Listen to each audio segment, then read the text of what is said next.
Hello and welcome to this new series of videos called Animation Archives Recommends. You've probably noticed that it takes me a while to make and release my regular Animation Archives videos. The problem is, the very reason you guys love them so much is why they take so long to come out. In-depth analysis like that requires a lot of research, motivation and time. And I absolutely want to keep making those videos, don't get me wrong. In fact, I have one in the works right now. But I've given up on the idea that I will ever be able to release them regularly, unless somehow this becomes my job. So this series of shorter videos exists simply to tell you guys what animation I've been watching and point you in the direction of content I've enjoyed. I may end up doing more detailed analysis on all of the shows and movies that I mention in this series at a later date. Right, let's talk Young Justice. He allowed me to dictate the terms of— Oh, please. With my powers, the battle's always on my terms. I'm a living weapon, and this is a waste of my time. Prove it.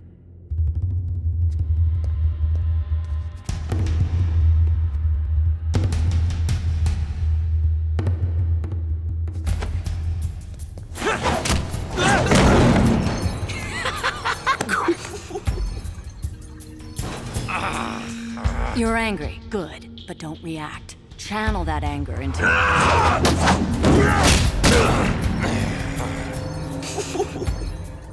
That's it! I'm done. Training is mandatory. While Marvel may be dominating the silver screen these days, DC has always had the edge on the small screen.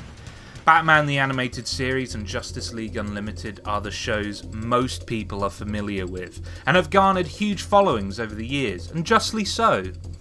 But my absolute favourite DC animated show, not many people have seen, and many may have never heard of it.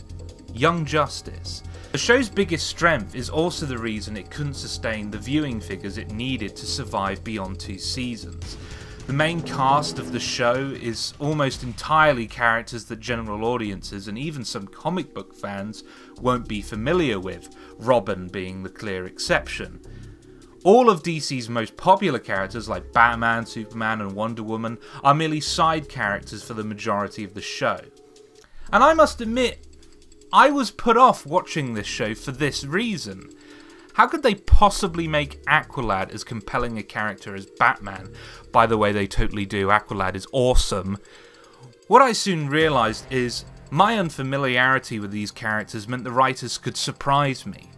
When I go into a Batman cartoon, I already have a preconceived notion of who Batman is.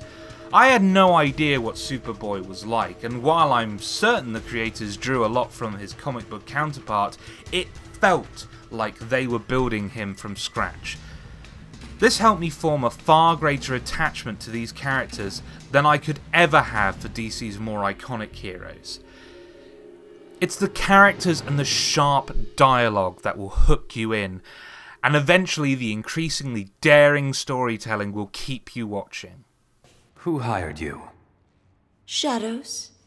Who hired them? I don't ask. What's the endgame? The Peace Summit or Luthor himself? 2 birds, 1 stone. Hey, where are your little sidekick friends? They're always fun to play with, especially Archery Girl. I like her. They aren't in my league. And you think you're in mine? Where's Green Arrow when you really need him? I don't. Sure about that? Oh no. There are many members of the team that go through the kind of metamorphosis that a lot of TV shows mess up, but Young Justice nails. McGann in particular was a character I had serious problems with in the early days of the show, but what the writers end up doing with her is truly genius. So if you're struggling with her in the early episodes, stick with it, it gets a lot better. On top of all that, the animation and action sequences are as close as any show has come to rubbing shoulders with Avatar and the Legend of Korra. It's truly spectacular to watch. Both seasons are on Amazon Prime, and season 1 is on US Netflix. Please, please, please go watch this show.